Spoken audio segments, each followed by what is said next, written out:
আসসালামু আলাইকুম, সবাইকে স্বাগত জানাচ্ছি আমার দেশ ঐতিহ্যে। আজ আমরা শুনব নান্দনিক সৌন্দর্যের খেরুয়া মসজিদের কথা। লিখেছেন মোহাম্মদ জাহিদ হাসান।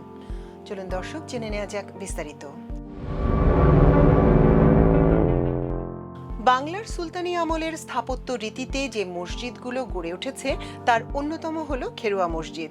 মসজিদের সামনে রয়েছে সবুজ ঘাসে ঢাকা আয়তাকার খোলা মাঠ, চারদিকে লোহার রেলিং, আশপাশে নারকেল, আম, কদম এবং মৌসুমি ফুল ও ফলের গাছের সারি নিরিবিলি ও পরিচ্ছন্ন প্রাঙ্গণটি খুব মনোরম করে তুলেছে।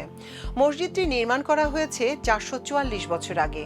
মসজিদটির চার কোণে প্রকাণ্ড চারটি মিনার এবং ছাদের উপর রয়েছে তিনটি গম্বুজ। দেয়ালের ইটে খোদাই করা নকশা ক্ষয়ে গেলেও এর অপূর্ব শৈলী এখনো বিদ্যমান। মেহরাব তিনটি চমৎকার কারুকার্য খচিত। প্রবেশদ্বারের দুপাশের দেয়ালে দুটি শিলালিপি ছিল। বাঁ পাশেরটি এখনো অক্ষত আছে, ডান পাশেরটি পাকিস্তানের করাচি জাদুঘরে সংরক্ষণ করা হয়েছে। মসজিদের সামনে একটি কবর রয়েছে। খোদাই লিপি অনুযায়ী এটি আব্দুস সামাদ ফকিরের কবর। মসজিদটির দেয়ালে সংস্থাপিত শিলালিপি থেকে জানা যায় 1582 সালে জওহর আলী কাকশালের পুত্র মির্জা মুরাদ খান কাকশালের পৃষ্ঠপোষকতায় আব্দুস সামাদ ফকির মসজিদটি নির্মাণ করেন। ঘোড়াঘাটের অধীনে তৎকালীন শেরপুর একটি প্রশাসনিক কেন্দ্র ছিল। অনুমান করা হয় মির্জা মুরাদ খান শেরপুরের জায়গিরদার বা ফৌজদার ছিলেন। খেরুয়া মসজিদের নামকরণ স্পষ্ট নয়। ধারণা করা হয় রাজা মানসিংহ এখানে একটি দুর্গ নির্মাণ করেছিলেন।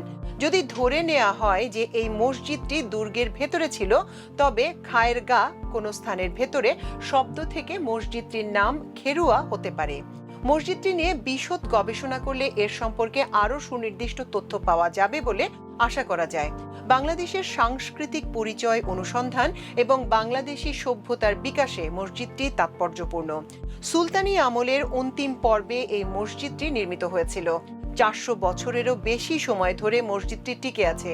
বগুড়ার শেরপুর উপজেলা সদরের খন্দকার টোলা মহল্লায় মসজিদটির অবস্থান।